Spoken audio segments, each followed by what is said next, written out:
Boa noite, pessoal. Só para avisar a todos que essa aula está sendo gravada e agora a gente passa a palavra para o professor Matheus Angelucci. Boa noite a todos. Eu gostaria primeiramente de agradecer o convite feito pelo interno Rafael,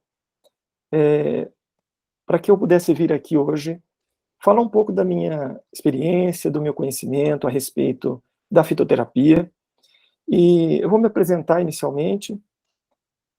Eu sou médico psiquiatra e eu trabalho com fitoterapia há quase 20 anos no ambulatório de fitoterapia da Farmácia da Natureza, que se localiza em Jardinópolis, uma cidade pequena aqui do interior de São Paulo, próximo a Ribeirão Preto, onde eu resido. Então, eu sou psiquiatra, também tenho uma formação inicial em pediatria, mas atualmente eu exerço a pediatria somente nessa instituição, da onde faz parte o ambulatório de fitoterapia, que é a Casa Espírita Terra de Ismael. Então, lá eu trabalho como um fitoterapeuta na área de pediatria. Mas, na clínica privada, eu trabalho como psiquiatra. Então, paralelamente à minha formação em fitoterapia, eu também tenho essas duas especialidades. Então, gostaria de aqui agradecer o convite dos alunos, do professor Sandro, e o objetivo desta aula é que a gente traga para vocês, alguns conceitos básicos a respeito desta modalidade terapêutica chamada fitoterapia.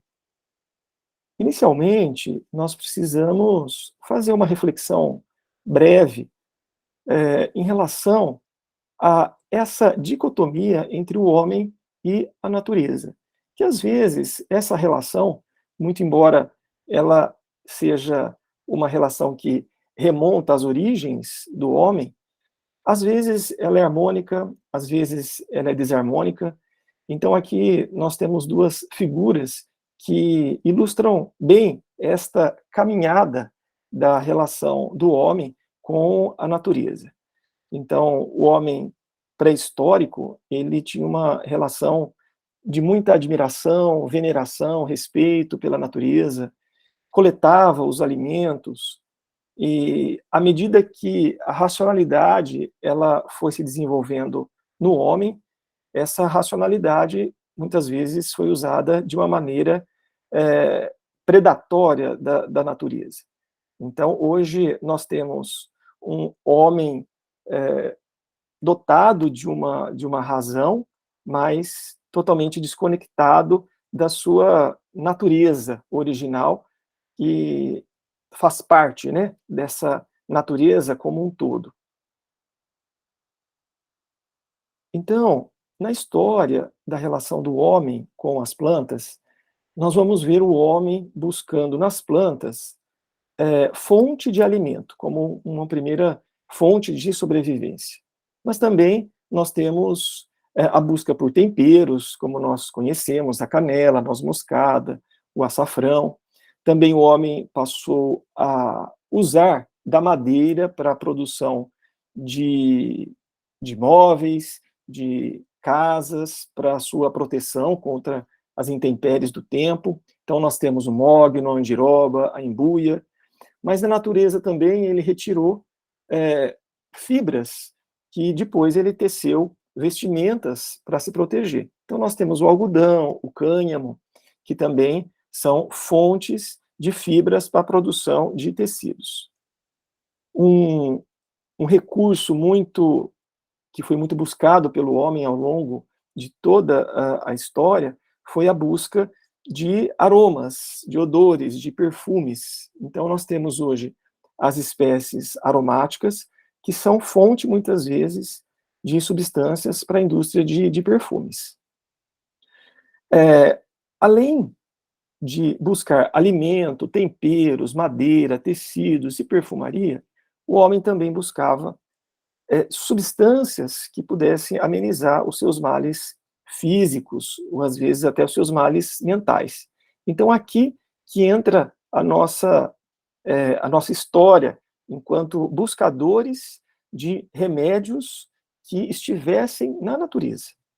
Além de medicamentos ou de substâncias terapêuticas, o homem também buscava, ou se deparou muitas vezes, com algumas plantas que continham substâncias enteógenas, como a ayahuasca, a mescalina, outras substâncias que hoje são usadas em rituais de religiosos, buscando transes místicos.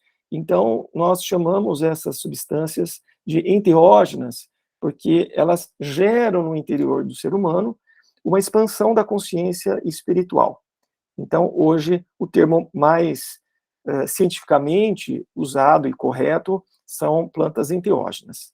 Mas também o homem se deparou com algumas outras substâncias que tinham um potencial muito grande de causar dependência. Então, nós temos a cocaína, o tabaco, o próprio ópio, que muitas vezes foi droga de abuso, mas também é a base de muitas substâncias analgésicas e anestésicas. Então, vocês podem ver que a relação do homem com as plantas perpassa todas essas dimensões. Para nós, o mais importante aqui é a relação do homem com as plantas chamadas medicinais.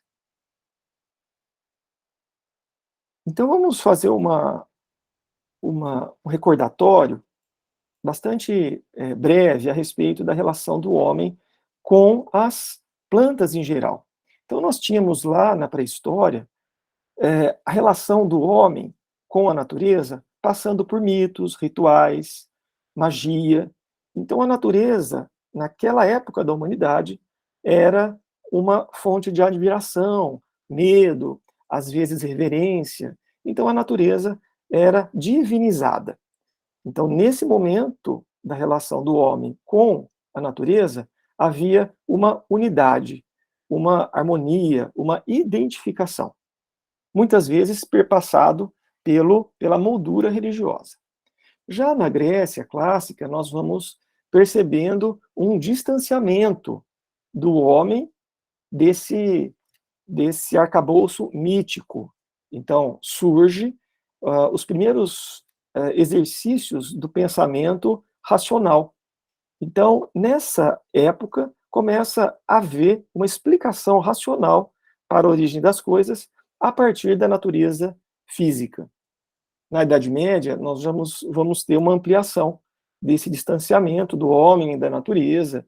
Então, o espírito e a matéria, eles foram radicalmente separados, sendo o espírito algo de natureza superior e a matéria de natureza inferior. Então, aqui, o homem ele vai sendo convidado a se afastar da natureza, porque a natureza remetia a algo material.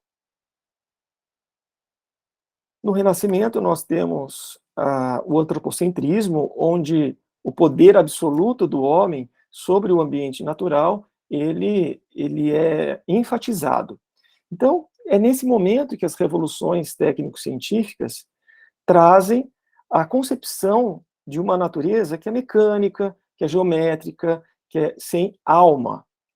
Já na Revolução Industrial, com o fortalecimento do capitalismo, intensifica-se a tese de que o homem, todo-poderoso, ele deve subjugar a natureza, ele deve explorar os seus recursos, ele precisa consumir a natureza, como se ela fosse um produto, um capital, que você pudesse vender e comprar. Bom, nós sabemos que tudo isso levou a uma crise socioclimática e um afastamento muito grande do homem em relação à natureza.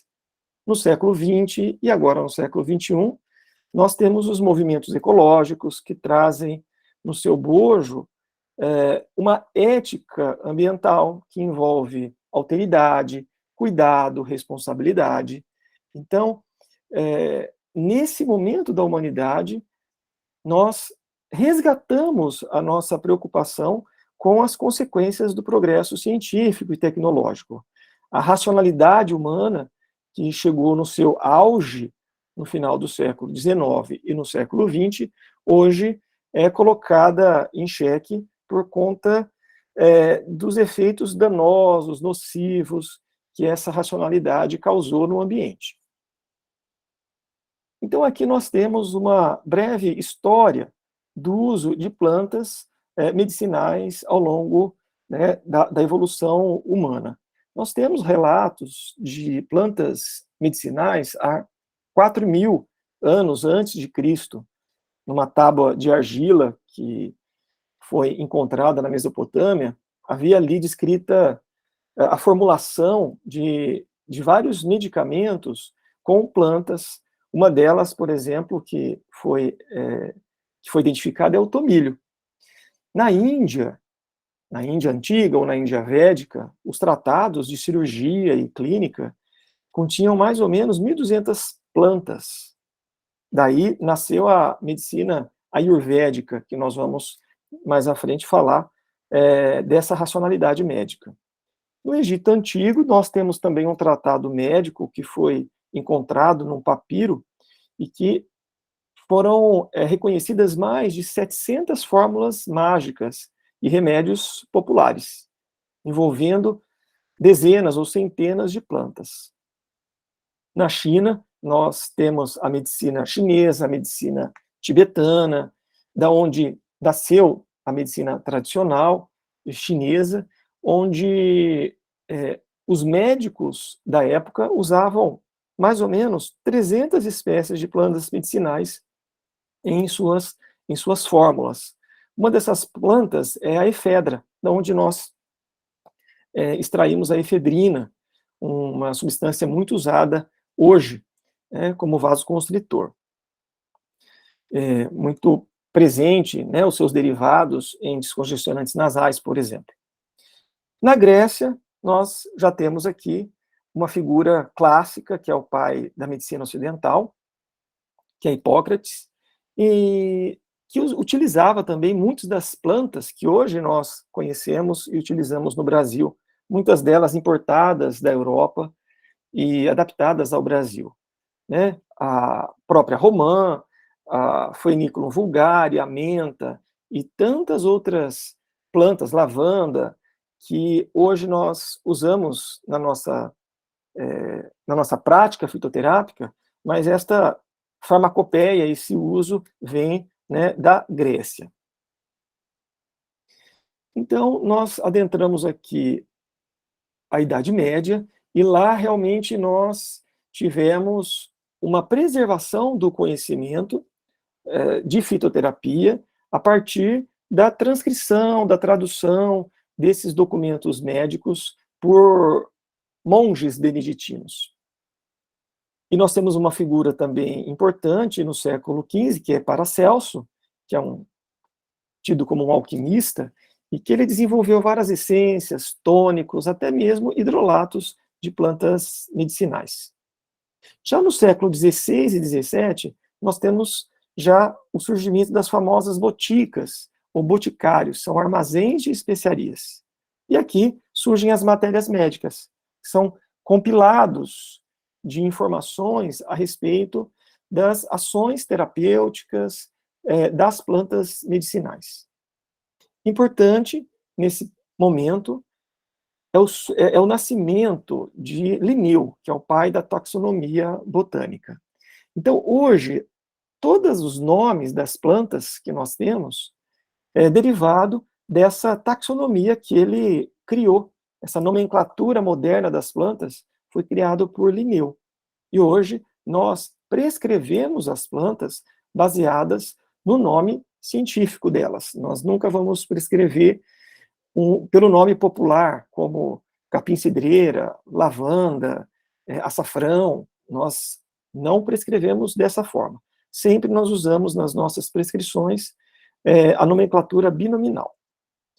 Já no século XIX, nós vamos ter um avanço muito grande da química e dos processos de síntese e isolamento de princípios ativos.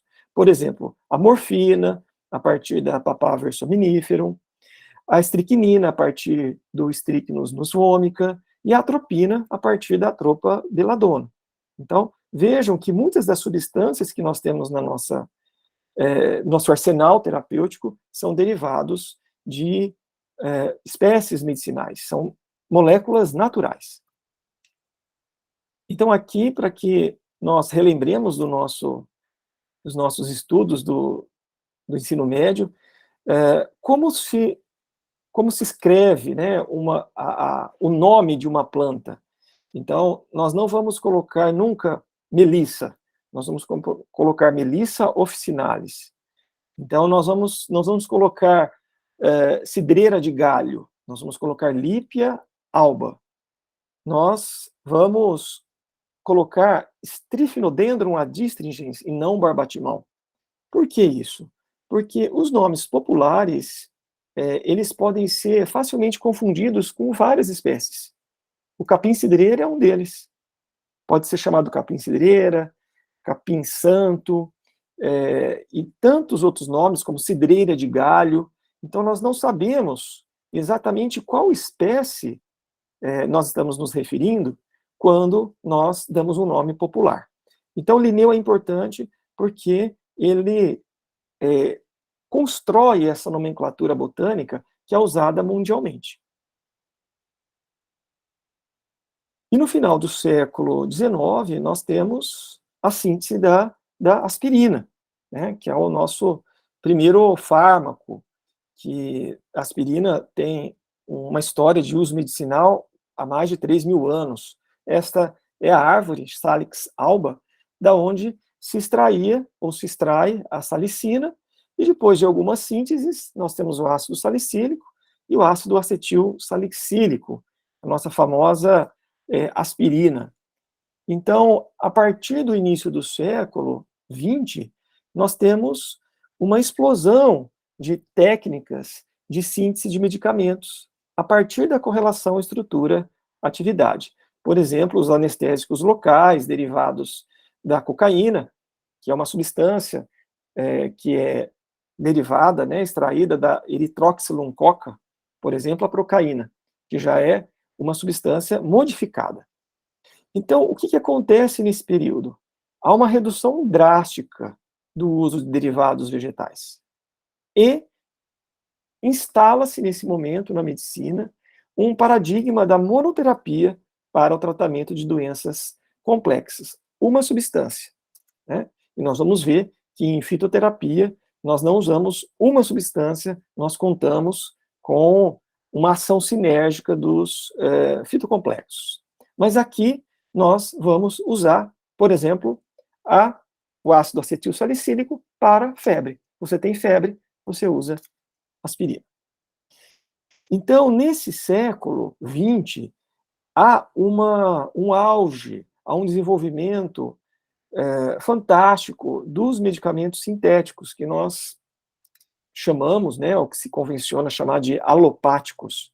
Então, nós temos os antihistamínicos, os antipsicóticos, os antidepressivos, os ansiolíticos, os anti-inflamatórios. Percebam que, entre esses medicamentos sintéticos, nós temos sempre um prefixo aí, anti, ou a, ou an, porque esses prefixos, eles nos apontam para o efeito dessa substância em algum sintoma. Então, se eu estou psicótico, eu vou usar um antipsicótico. Se eu tenho alguma inflamação, eu vou usar um anti-inflamatório. Se eu tenho uma dor, eu vou usar um analgésico. Então, uma substância para um sintoma ou um conjunto de sintomas muito específicos. Bom, e aí nós chegamos no final do século XX, felizmente, início do século XXI, e que há um ressurgimento do interesse, tanto científico quanto farmacêutico, pelos fitoterápicos. E aqui nós temos, já, né, nessa onda de ressurgimento desse interesse, a regulamentação da fitoterapia como prática integrativa e complementar no SUS. Bom, então, só para a gente encerrar, aqui nós temos a figura de um homem pré-histórico, com uma lança, mas na mão direita uma pasta, e na parte superior do corpo, vestido como se fosse um executivo. Então, nós somos essa figura Nós, ao mesmo tempo que temos aí um passado pré-histórico que nos liga de maneira quase visceral com a natureza, nós também nos desconectamos dela, porque somos seres muito urbanizados, racionais, objetivos, né? Nós tiramos aquela mistificação relacionada ao ambiente natural. Com isso, e com a síntese de medicamentos alopáticos, nós vamos ter, ao longo do século XX e XXI, um aumento significativo da saúde e da longevidade. No entanto, nós temos uns efeitos colaterais, como a quebra da conexão entre as plantas e a saúde humana, e também uma explosão de doenças crônicas, doenças cardiovasculares. São aquelas doenças da modernidade. São aquelas doenças que acometem o homem, desse homem aqui da cintura para cima. Então, na era dos medicamentos sintéticos, a fitoterapia foi considerada uma espécie de curandeirismo, charlatanismo. O uso de medicamentos caseiros remetia a práticas primitivas. Às vezes, você entendia que um chá estava mais para enganar a pessoa do que para tratar. Havia ainda muito misticismo em torno do uso de algumas plantas, e principalmente a fitoterapia era visto como um recurso terapêutico inferior, ou seja, fitoterápico era tomado por pessoas que não tinham acesso à medicina de ponta. Então, são essas imagens sociais que muitas vezes a fitoterapia foi associada ao longo do século XX. Mas há muita confusão a respeito do que é a fitoterapia. Então, aqui é um balaio de gato, né? Coloquei aqui para que a gente entenda que muitas vezes, quando nós ouvimos de alguém que a fitoterapia é um tipo de alopatia, ou que fitoterapia e homeopatia parece que são as mesmas coisas, né? Se na medicina tradicional chinesa tem planta, ou eles fazem medicamentos só a partir de animais, né, de partes de animais, há também um questionamento a respeito da tão famosa e tão atual medicina ayurvédica. Elas usam plantas? Essa medicina usa planta também? Ou até mesmo a gente ouve de pessoas tomando florais e dizendo que está em tratamento fitoterápico. Então, há uma confusão muito grande de termos a respeito desse campo de atuação onde as plantas medicinais são utilizadas como recursos terapêuticos.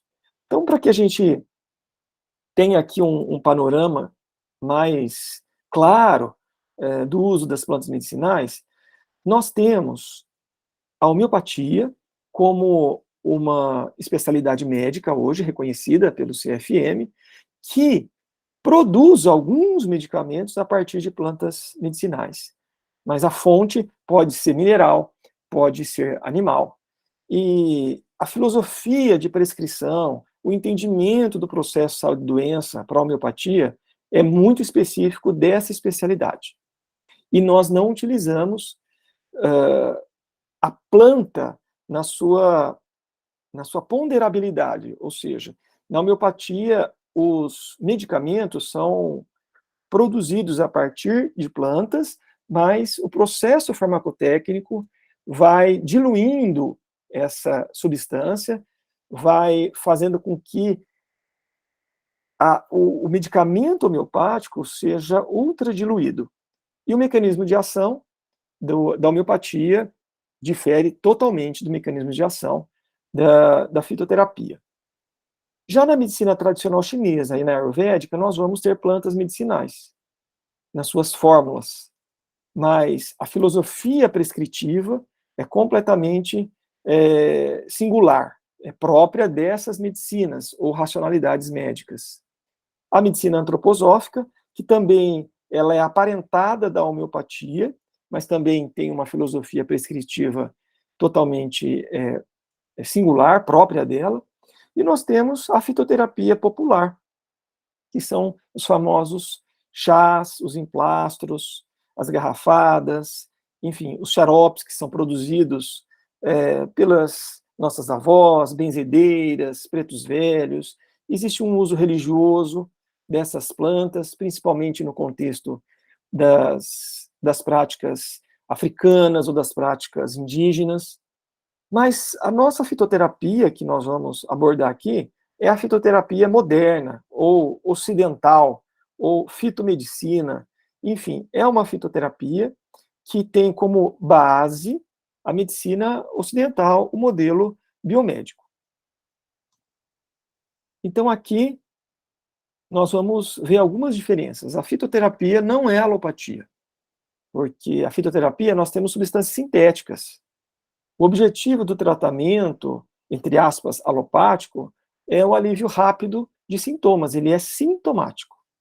E nós sabemos do elevado número de efeitos adversos dessas substâncias sintéticas.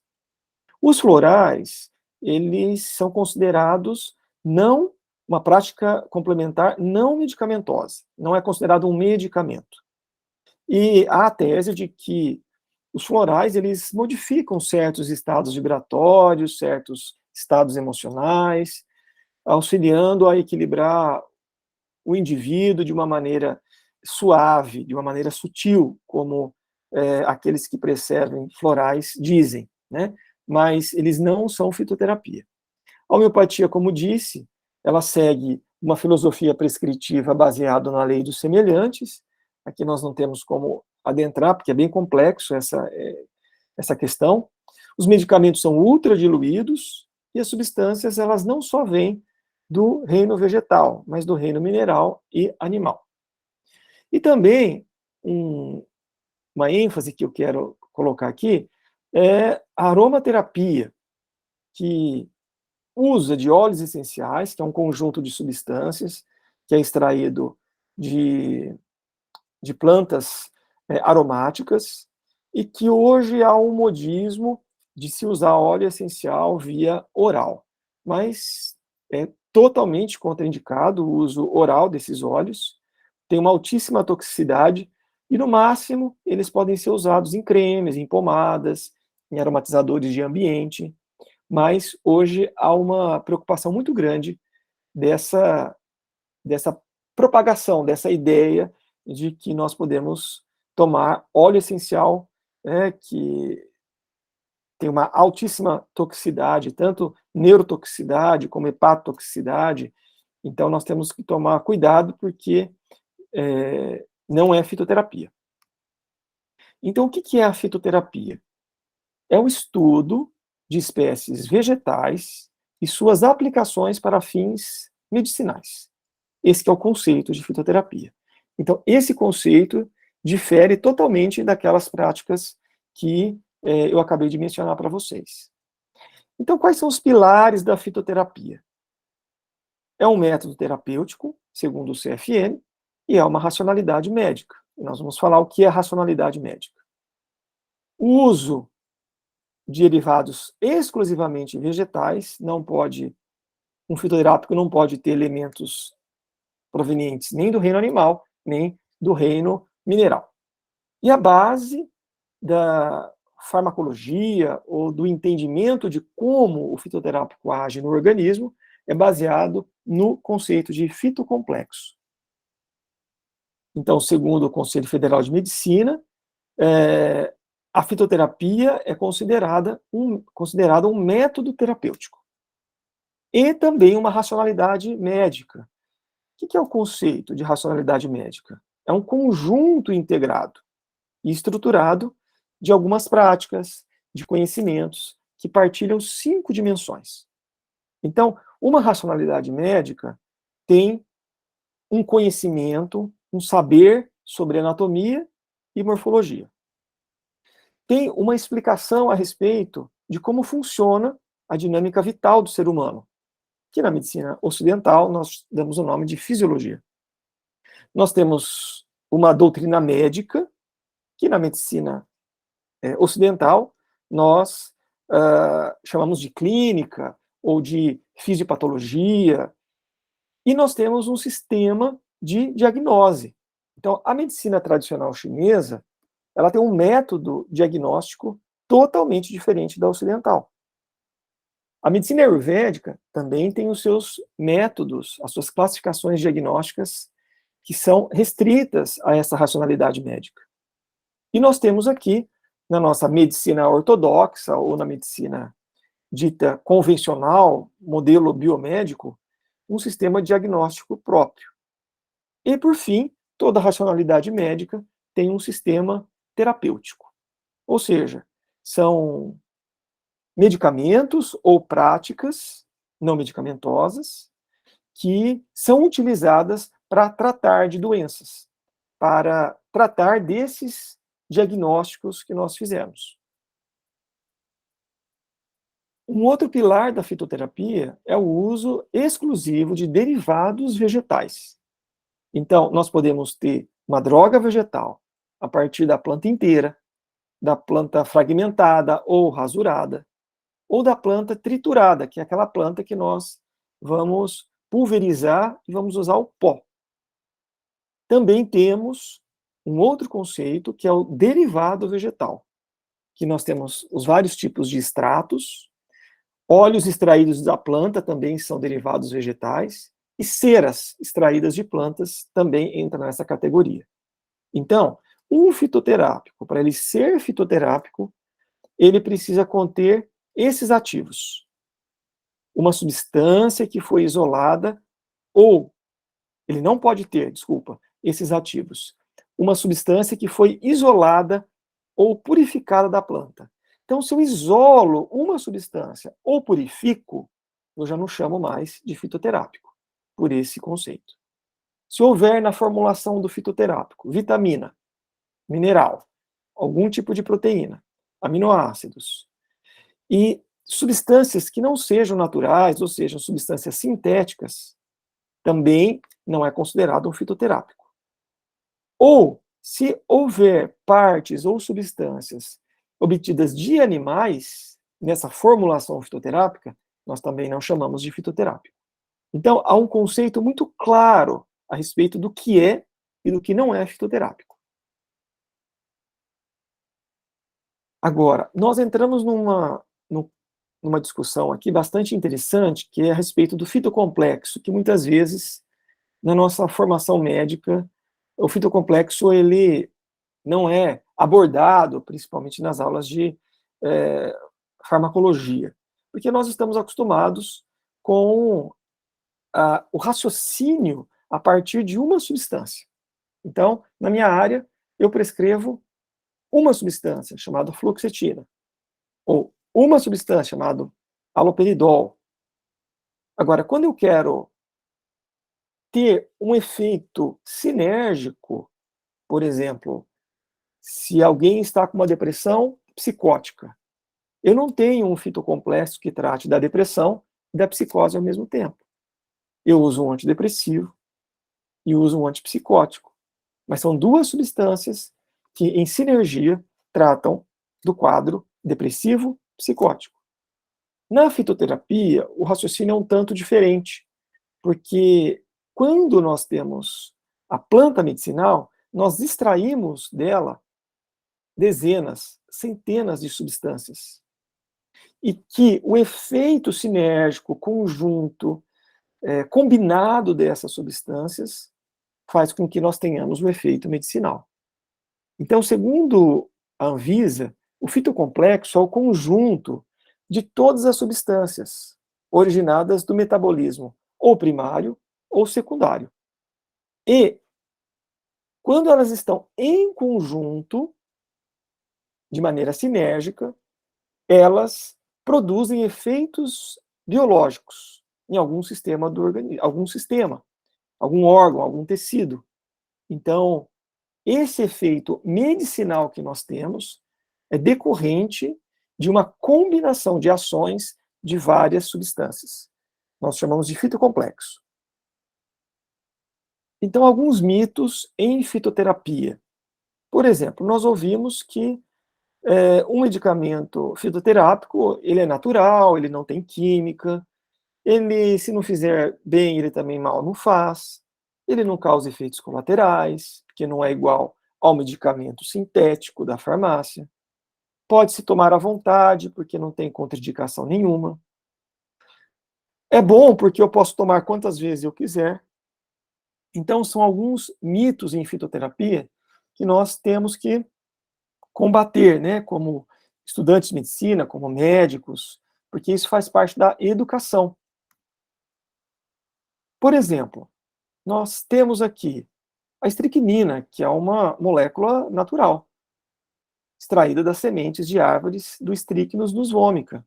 É natural, mas se a gente tomar doses, mesmo que ínfimas, de estricnina, nós podemos ter sérios problemas neurológicos e neuromusculares, a ponto de nos levar à morte. E é uma substância natural.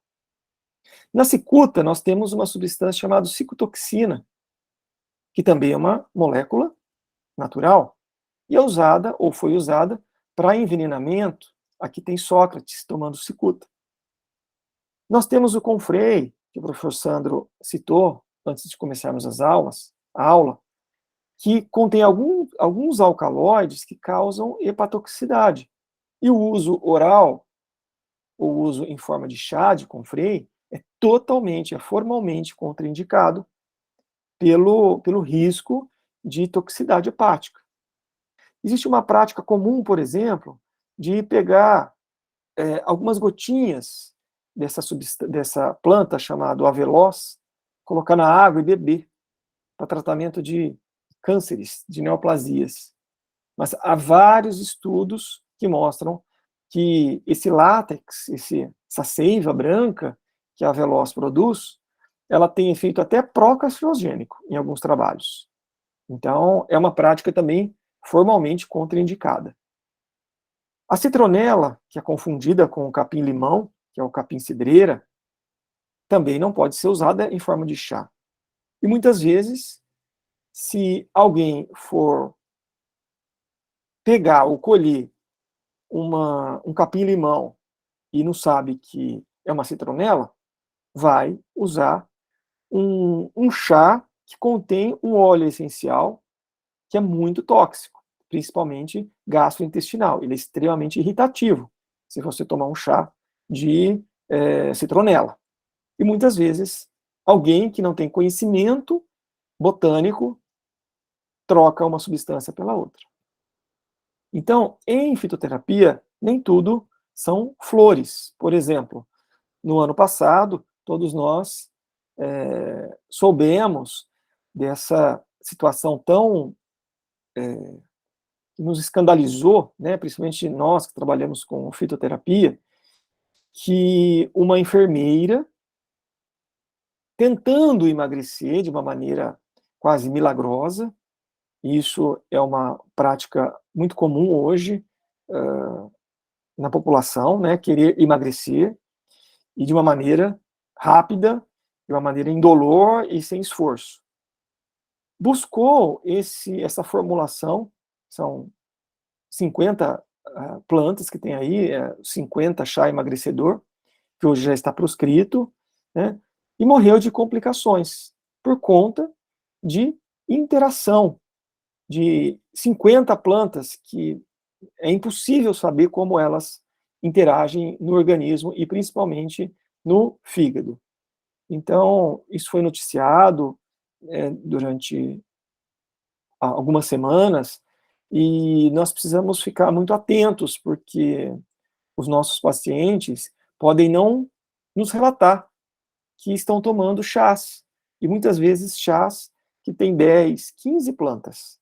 E aí, eles estão tomando também psicotrópicos, estão tomando antipertensivos, hipoglicemiantes. E como fica a interação dessas plantas, tanto entre elas mesmas, quanto com os alopáticos? É imprevisível. Então, nós temos que tomar muito cuidado, ficarmos muito vigilantes em relação ao consumo dessas formulações milagrosas pela população.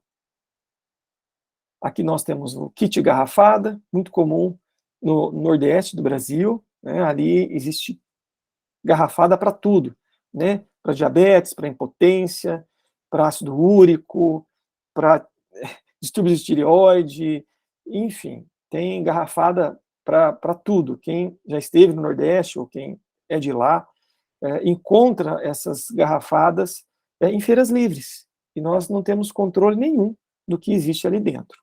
Então, qual que é o risco que nós temos com essa fitoterapia popular, que, muito embora seja muito presente no nosso país, é uma fonte de conhecimento gigantesco, conhecimento popular em fitoterapia, mas as garrafadas, os kits, esses extratos que são feitos sem controle, nós vamos encontrar muitas vezes pesticidas, herbicidas, adulterações, pedaços de insetos, fungos, metais pesados.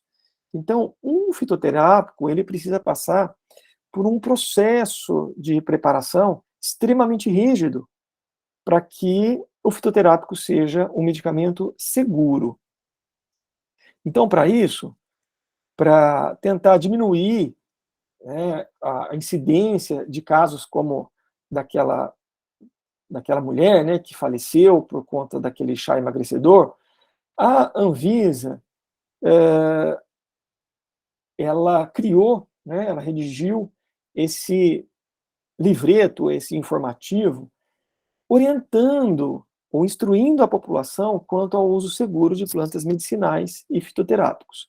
É uma literatura muito bem escrita, né, que eu acho que todos nós, como médicos, deveríamos ler e repassar para os nossos colegas e pacientes, porque é um informativo muito interessante, muito didático, e que qualquer um, né, seja médico ou não médico, deveria ser instruído, orientado a respeito dessas práticas populares que muitas vezes causam essas complicações graves ou até mesmo a morte. Então, para que a gente entenda um pouco do fitocomplexo, nós temos que lembrar da nossa formação lá do segundo grau, ou do ensino médio, quando nós estudamos em botânica o metabolismo primário. Quais são os metabólitos primários? Eles são de distribuição universal e estão ligados com processos fisiológicos fundamentais que mantêm o organismo vivo. Então, proteína e carboidrato são substâncias muito complexas, mas que elas estão em qualquer planta, porque sem proteína, sem carboidrato, sem DNA, nós não temos a planta. Então, para nós, como fitoterapeutas, o mais importante é que a gente entenda o metabolismo secundário dessas plantas, porque a maioria dos fitocomplexos são oriundos desse metabolismo secundário, que são substâncias também produzidas pelas plantas, que têm como função proteger a planta de herbívoros, de micro-organismos patogênicos. Elas funcionam como agentes atrativos, porque elas conferem cor, sabor, odor, atraem pássaros, abelhas, insetos, que são polinizadores ou dispersores de sementes. E essas substâncias, elas também agem em processos de competição planta com planta, ou mesmo promovem ou favorecem a simbiose de uma planta com um micro-organismo, principalmente nas raízes. Então, nós temos praticamente três grupos de substâncias que nós vamos usar em fitoterapia e que eles fazem parte dos fitocomplexos.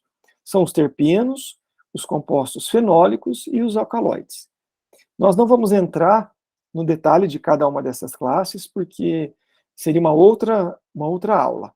Mas é importante que a gente se familiarize, pelo menos, com essas três expressões, ou essas três palavras, porque, para quem vai estudar fitoterapia, essas três palavras, elas vão surgir a todo momento. Então, aqui, nós temos um fitocomplexo. O exemplo, o açafrão, né, que é esse rizoma aqui, bastante conhecido por todos nós como tempero, e atualmente como medicamento, nós temos na cúrcuma, que é esse alçafrão, nós temos centenas de substâncias que nós chamamos curcuminoides. Além dos curcuminoides, nós temos a turmerona, o zingibereno. Então, esse é um exemplo clássico de como é um fitocomplexo. Aqui eu estou colocando praticamente, né, 3 curcuminoides, a turmerona e o zingibereno. Mas nós temos dezenas ou centenas de substâncias na cúrcuma, e que muitas dessas substâncias nós ainda não sabemos as suas ações farmacológicas. Mas esse é um conceito que todos nós precisamos ter em mente, que os fitocomplexos, eles agem de maneira sinérgica. Existe uma ação complementar entre uma substância e outra. Aqui, nós temos uma ação complementar de 2 substâncias, mas um fitocomplexo pode ter dezenas ou até centenas de substâncias agindo em maneira sinérgica, de maneira combinada, produzindo o efeito terapêutico. Então, esse é um exemplo de ação complementar. Aqui nós temos 2 substâncias que a ciência já reconhece que tem essa interação complementar. Temos também uma outra forma de interação, que é a ação neutralizadora. É quando uma substância neutraliza os efeitos colaterais de outra substância. Então, há algumas evidências de que essas substâncias que estão aqui demonstradas, elas têm exatamente esse tipo de interação. Uma neutralizando o efeito colateral produzida pela outra. Uma outra interação muito importante é a ação de facilitação. É uma substância que, na presença de outra substância, auxilia essa outra substância, por exemplo, a atravessar a barreira celular.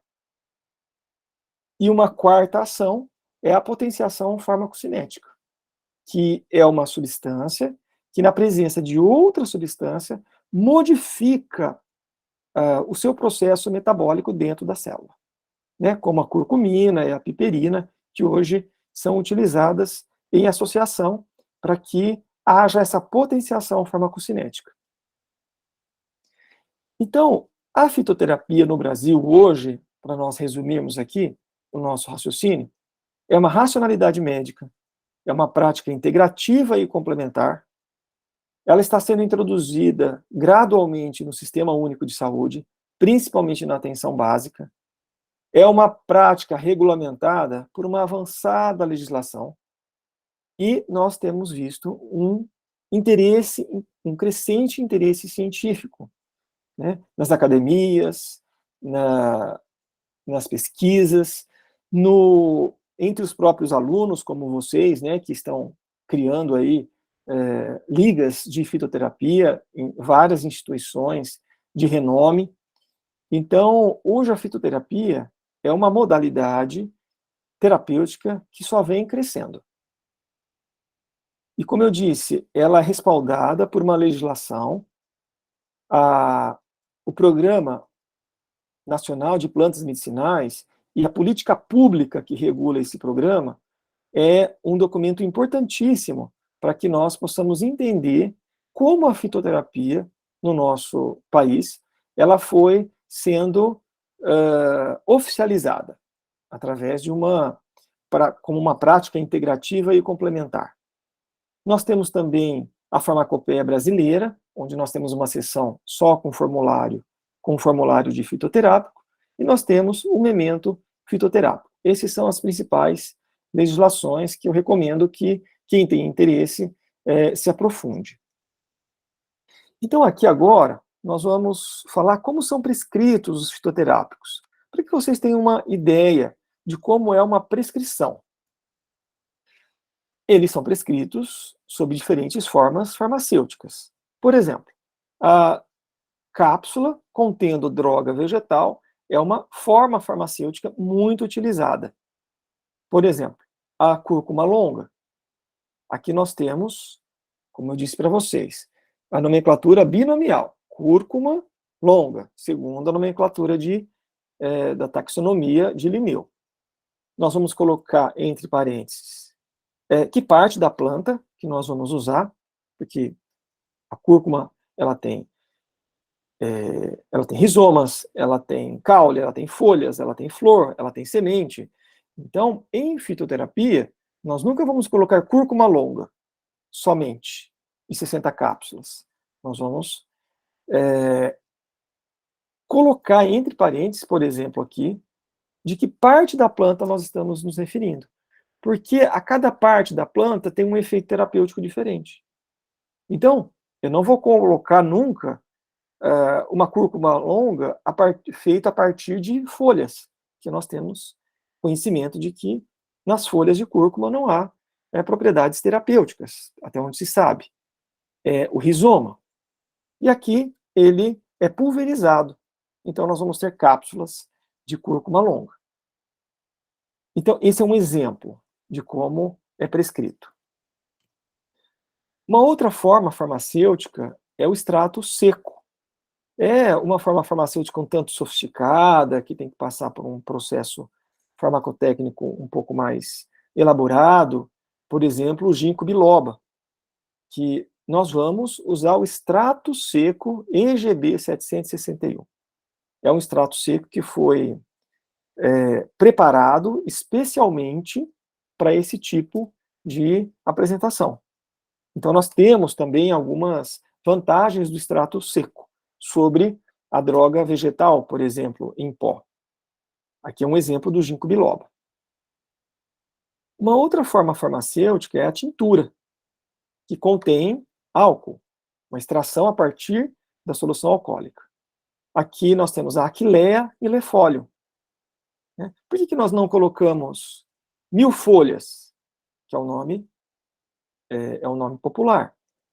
Porque 1000 folhas pode ser o nome de outra planta, mas aqui nós queremos a aquileia milefólio.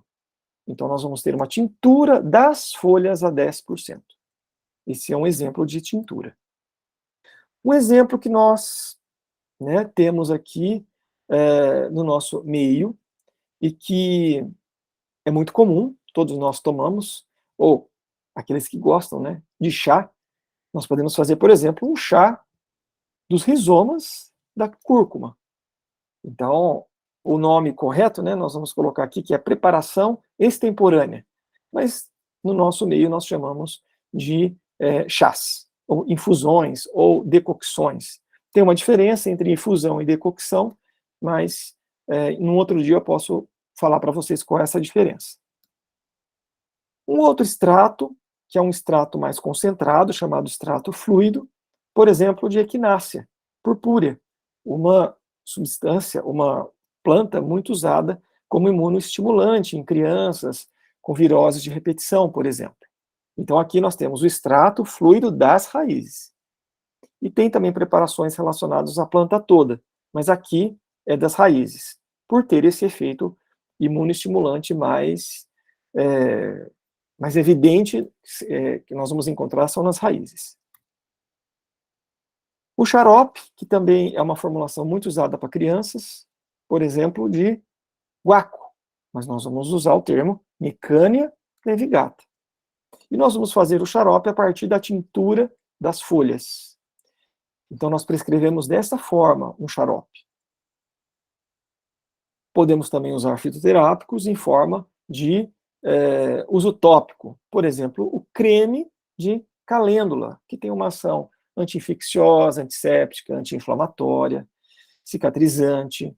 Então, nós prescrevemos o nome binomial, Calendula officinalis, tintura das flores, num creme base. Uma outra forma farmacêutica é o gel, feita a partir, por exemplo, a Eclipta prostrata ou a erva botão, que também é muito utilizada como medicamento tópico, nós podemos usar em forma de gel. Aí existem algumas diferenças farmacotécnicas que são bem específicas do farmacêutico, que vai manipular essa planta. E nós podemos também associar fitoterápicos. É relativamente comum a associação de fitoterápicos, porque eles podem potencializar ou complementar ações. Raramente nós usamos mais de 3 plantas, e nós optamos por combinações já conhecidas, como o sambucus e a aquileia, que tem uma ação antitérmica, a equinácea com o cocos, que tem uma ação imunoestimulante, principalmente em crianças, cúrcuma e a quirocline, que tem ação antihistamínica e anti-inflamatória. Então, são as associações clássicas que nós podemos utilizar. Bom, para a gente poder terminar aqui a nossa primeira conversa, eu vou apresentar para vocês a Farmácia da Natureza, onde tudo começou, onde eu trabalho há quase 20 anos, na Casa Espírita Terra de Ismael, e que se localiza em Jardinópolis, que dá mais ou menos aqui uns 30 quilômetros de Ribeirão Preto. Então, nós nos localizamos no distrito de Jurucê, em Jardinópolis. É uma casa, uma instituição religiosa, né, como vocês estão vendo, mas que tem também como compromisso, não só com a questão religiosa, mas com o meio ambiente e a saúde. Então, nesse compromisso que nós temos com a saúde, nós vamos ter o ambulatório fitoterápico, que tem distribuição gratuita dos medicamentos para a população, seja de Jardinópolis ou da região, a partir dessa Farmácia da Natureza, que hoje já é considerada uma farmácia viva, onde nós fazemos todo o controle de qualidade das plantas medicinais e dos fitoterápicos, e também nós temos ensaios clínicos, ensaios pré-clínicos, que nós consideramos como a nossa produção científica. A Farmácia da Natureza ela foi fundada em 1995, e nós temos um novo prédio a partir de 2011, que foi ampliado em mais de 4, 5 vezes da farmácia original, e aqui que nós distribuímos as medicações para a população, que a maior parte dela é uma população vulnerável, uma população carente, que precisa do medicamento, né? Então, o nosso compromisso é com a distribuição gratuita. E nós temos também um horto de plantas medicinais, com mais de 400 espécies. E nós temos ali 18 hectares com espécies adaptadas, espécies nativas, espécies exóticas, e é a partir deste horto de plantas medicinais que nós produzimos os nossos medicamentos. Nós também produzimos alguns livros. O primeiro foi o Manual Prático de Multiplicação e Colheita de Plantas Medicinais. Nós temos também o nosso formulário de preparação extemporânea, que são os famosos chás, e o formulário fitoterápico da Farmácia da Natureza. Na Farmácia da Natureza, nós temos alguns voluntários, nós trabalhamos com voluntários, entre agrônomos, farmacêuticos, químicos, biotecnólogos e outros voluntários não técnicos e técnicos. E o nosso corpo clínico de médicos envolve pediatra, endocrinologistas, dermatologistas, homeopatas, cardiologistas, ginecologistas e cardiologistas. Todos nós ali temos as nossas especialidades, mas ali no nosso ambulatório nós não somos especialistas, nós somos fitoterapeutas. E nós temos também alguns encontros e alguns cursos, o curso de fitoterapia clínica, que é para médicos, um curso que nós vamos abrir esse ano, que é a arte de cultivar plantas medicinais, para um público em geral, e o encontro de fitoterapia, que é anual, que também é aberto para o público geral. Geralmente é realizado em setembro ou outubro. Então, se vocês quiserem mais informações, sobre o nosso trabalho. Aqui eu deixei o link da nossa casa, do nosso ambulatório. Eu também recomendo que vocês entrem numa plataforma chamada Plataforma Fitoterapia Brasil, onde há ali um acervo muito grande de estudos clínicos e pré-clínicos de muitas plantas. Essa plataforma está sendo alimentada continuamente com evidências científicas a respeito dos fitoterápicos, e nós temos um vídeo sobre a farmácia viva, que é a nossa experiência de farmácia, tanto na Terra de Ismael, quanto no SUS, porque também nós fornecemos 4 fitoterápicos atualmente para o SUS de Jardinópolis. Bom, eu vou encerrar aqui. Se vocês tiverem alguma dúvida, vocês fiquem à vontade. O meu objetivo foi somente introduzir para vocês os conceitos principais a respeito de fitoterapia. É um universo gigantesco, que nós precisamos de muita paciência, muita humildade, muito tempo, né, de estudo, de prática, porque nós nunca deixamos de aprender, né? Quando nós achamos que sabemos um pouco, nós nos deparamos com mais desconhecimento, porque nesse campo não tem fim, né, as descobertas que estão sendo feitas a respeito desse manancial tão rico que é a natureza, o reino vegetal, e nós estamos ainda engateando nessa questão. Mas estamos muito felizes porque a fitoterapia só tem crescido e expandido no Brasil. Mas nós temos que fazer a nossa parte também de educarmos a população a respeito dessas práticas. Então, gostaria de agradecer ao professor Sandro, a Rafael pelo convite, e estou aberto aqui a dúvidas, esclarecimentos, se alguém tiver. Muito obrigado. Professor, a gente que agradece pela excelente aula.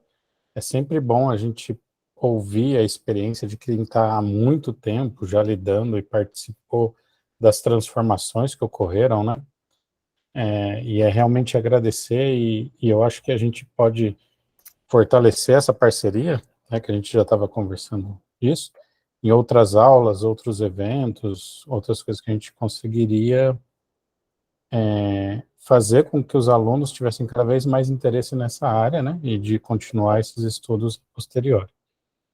Se alguém tiver alguma pergunta, pode abrir no microfone e falar, ou colocar também no chat, que a gente leva para o professor. Bom, boa noite. Matheus, parabéns aí pela excelente aula. Eu estava aqui ouvindo você falar, e é assim, né? Eu não sei se eu te falei, mas eu não sou médico, eu sou farmacêutico, bioquímico e químico, como graduação. E nas minhas pós-graduações, eu tenho especialização, mestrado, doutorado, pós-doc em farmaco, mas depois eu fui fazendo outros pós-doutorados, inclusive em neuro. E aí eu estava vendo você falar aqui, e eu vi uma transformação imensa, porque eu comecei a atuar nessa área, na área farmacêutica, em 10 de agosto de 92, então vai para 31 anos. De lá para cá, a gente tinha Pasalix, Passiflorine, Maracugina, né? Só que cada vez mais a gente foi tendo uma evolução da fitoterapia, até chegarmos aos dias atuais, onde a gente tem a fitoterapia com papel central aí em algumas áreas, né? A gente estava falando da parte de psiquiatria, cava-cava, hipérico perfurato, passiflora lata, crataegos, oxiacanto, salixalba, como é o passiflorine, mas a gente está falando de espinheira santa para a parte de gastrointestinal, cúrcuma, etc.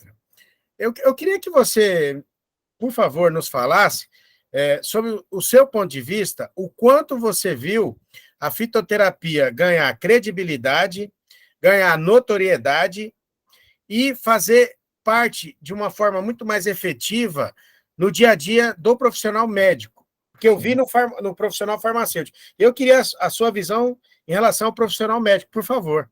E mais uma vez, parabéns pela aula. Excelente colocação, Sandra, porque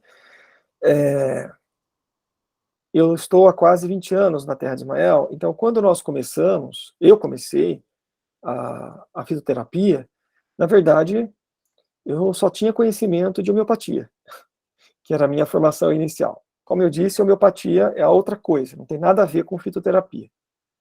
E na época, nós não tínhamos nenhum curso de formação.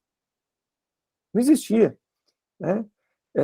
Nós contávamos com a experiência de um fitoterapeuta lá da Terra de Ismael, de uma agrônoma e de uma farmacêutica que tinha muitos conhecimentos a respeito disso, mas nós não tínhamos uma formação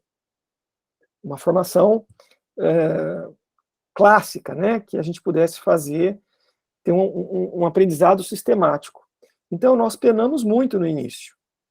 E eu acho que o médico daquela época, isso estou falando de 20 anos atrás, não tinha essa gama gigantesca que nós temos hoje, de fitoterápicos de qualidade. Então, nós temos visto ao longo do tempo um interesse muito grande, tanto de farmacêuticos quanto de médicos, por essa área, né? E ficamos felizes com isso, porque hoje nós temos, por exemplo, a terceira turma, né, de fitoterapia, e nós percebemos ao longo dos anos como esses profissionais médicos, às vezes são médicos que têm já 15, 20 anos de exercício de medicina, e que já são cirurgiões, são clínicos, têm outras super especialidades, e eles estão se voltando para a fitoterapia, né? Temos também os egressos do 6º ano, os médicos que estão começando na carreira, mas não é a nossa estatística. São médicos que já passaram por muitas especialidades, têm um grande conhecimento de medicina, só que querem conhecer a fitoterapia e querem introduzir a fitoterapia nos seus consultórios, né? Então, às vezes, são médicos homeopatas, conhecem Ayurveda, são acupunturistas, mas não conhecem a fitoterapia ocidental, que é a nossa fitoterapia, né? Que é a fitoterapia da farmacologia clássica, do fitocomplexo, né? Das interações farmacocinéticas, farmacodinâmicas. Então, nesse ponto, eu vejo um imenso avanço. E a farmácia, ela é uma ciência fundamental, né, para o médico. Nós temos que, ao estudarmos fitoterapia, posso confessar para vocês, a gente teve que voltar para os livros de farmacologia. Porque não tem como, né, nós conhecermos fitoterapia sem farmacologia.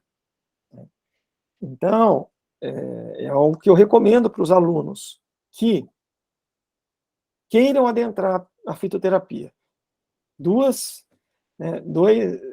empenhos. O primeiro empenho é voltar à farmacologia, a estudar de novo, e a estudar com outro olhar. Segundo, não ficar só nos livros, mas buscar o contato com as plantas. Porque eu não posso prescrever cúrcuma se eu não sei nem o que é cúrcuma. Eu nunca senti o cheiro, nunca peguei na mão, nunca vi a planta, nunca toquei, nunca vi essa planta nascendo em algum lugar, né? Então, na nossa formação, antes de nós sermos prescritores, tão somente, nós temos que ter um conhecimento de farmacologia e de, vamos dizer assim, botânica. Não é a botânica técnica, é a botânica vivencial, experiencial. É aquela que a gente põe a mão, que a gente pega a semente, planta, faz o saquinho, põe no viveiro, vê a planta crescer, vê aonde que ela nasce, vê o comportamento dela, né? Põe na boca, cheira, enfim. O fitoterapeuta, se ele não tiver esses dois conhecimentos caminhando lado a lado, é um prescritor. É um prescritor. Você É um sabe, prescritor Matheus, de Sintocalme, você né? sabe que eu Que vi muitos é uma efeitos substância, né? É dos uma planta. fitoterápicos, né? Isso. Durante minha vida, eu vi algodoeiro, amora, chapéu de couro, carqueja, pedra-ume. Então, carqueja, pedra-ume para hiperglicemia. Hiperglicemia. Eu vi amora, algodoeiro para questões hormonais, de fogacho, climatério. Isso. Eu vi espinheira santa para problemas de gastrites e hiperroxo, eu vi. Eu Isso. trabalhei uma época muito com os extratos fluidos, né? Ginkgo biloba com efeito antitrombótico, e por isso melhora a labirintite, porque melhora, né, o fluxo sanguíneo, e isso diminui uma série de problemas. Por outro lado, eu vi reações adversas importantes, né? Pelo uso, na verdade, indevido de vários fitoterápicos durante muitos anos que eu atuo. E, inclusive, a gente tem um artigo para publicar agora, os efeitos do extrato fluido da calêndula, né? E você falou num ponto importante, porque tem o pó, tem o extrato seco, tem o extrato fluido. E aí, extrato fluido e extrato seco são mais concentrados quando comparado ao pó. Então, por exemplo, eu vi muita gente prescrever ginkgo biloba em pó, quando, na verdade, tem que prescrever o extrato seco, que está a 24%. E aí a gente entra no seguinte, às vezes o desconhecimento sobre alguns pontos específicos farmacotécnicos acabam levando a um fracasso farmacoterapêutico, né? Por parte do médico, né? Como é que você vê isso aí, Matheus? Isso daí é o grande gargalo, né, Sandro, da fitoterapia. Esse é o grande problema, é o ponto nevrálgico. Porque, exemplo, só pegar o ginkgo biloba. Nós temos exemplares de ginkgo biloba, né, no nosso horto. Nós temos acho que 2 ou 3 indivíduos só. Nós não produzimos ginkgo biloba na terra de Ismael. Porque se a gente produzir, se a gente extrair os ginsenosídeos de lá, a gente não vai encontrar. Porque o metabolismo primário e o secundário, principalmente o secundário, eles variam ao infinito, de acordo com condições de solo, de água, de temperatura, de micro-organismos que estão ali. Umidade, altitude. Umidade, altitude. Tempo de luz solar. Né? Exposição à luz. Então, nós temos 3 indivíduos lá de ginkgo biloba, mas é para fazer o fitoterápico? Não, porque as evidências só mostram esse efeito vasodilatador, antitrombótico, no extrato seco. Né? Aí você faz assim, olha, vamos pegar as folhas lá, secar, pulverizar e fazer uma cápsula. Efeito zero, né? Então, a população não sabe disso. Então você pega essas cápsulas de pó de ginkgo biloba, não tem efeito nenhum. E isso pode depor contra a fitoterapia. Pode depor contra, porque você toma, achando que é um medicamento que está demonstrado que tem um efeito terapêutico, é feito com uma planta que, a planta que nasce aqui no Brasil, não é a planta que é cultivada na Europa, nem no Japão, nem na China. Né? O fitocomplexo que nós atribuímos os efeitos terapêuticos, não tem aqui no Brasil. Com o ginkgo biloba que nasce aqui em Jardinópolis. E isso me lembra, Matheus, a questão do ginseng, que aqui no Brasil é a Fáfia paniculata, e lá é Panax ginseng. E quando a gente vai comparar os dois, não tem nada a ver um com o outro. Tanto em fitoquímica quanto em efeito, né? A gente fala ginseng brasileiro, né? Porque eles são espécies completamente diferentes, que guardam algumas similaridades com o efeito adaptógeno, né? O efeito adaptógeno é comum aos ginsengs, né, entre aspas, mas o efeito, vamos dizer assim, farmacológico, né, ou fitocomplexo, que existe na fáfia ou no ginseng coreano, no japonês, né, no chinês, são vários ginsengs, os fitocomplexos são diferentes, né, porque são plantas diferentes. E às vezes, né, você responde com um e não responde com o outro. Então, esse é o grande ponto nevrálgico da fitoterapia. E a gente precisa avançar muito nesse caminho ainda. Porque, às vezes, depõe contra. Um outro exemplo importante é a questão do ópio, né? Que o ópio do Afeganistão lá é o melhor lugar para se plantar papoula no mundo. Não é à toa que lá a papoula mantém os talibãs, né? Porque eles conseguem extrair o ópio e produzir uma heroína que é quase inigualável lá no mundo, justamente por uma questão de clima, tempo, solo, tempo de luz solar, altitude, umidade, né? Você citou a cava-cava, né? A cava-cava é uma planta lá da Polinésia. Ela é usada como ansiolítico. Mas hoje há muitos trabalhos mostram que ela tem hepatotoxicidade, né? Agora, ela tem hepatotoxicidade em qual forma de se usar? Porque lá os polinésios tomam chá da cava-cava e não tem falência hepática. Sim. Mas aqui no Ocidente começaram a fazer uso da cava-cava, prescrever cápsulas, e vários casos de hepatotoxicidade.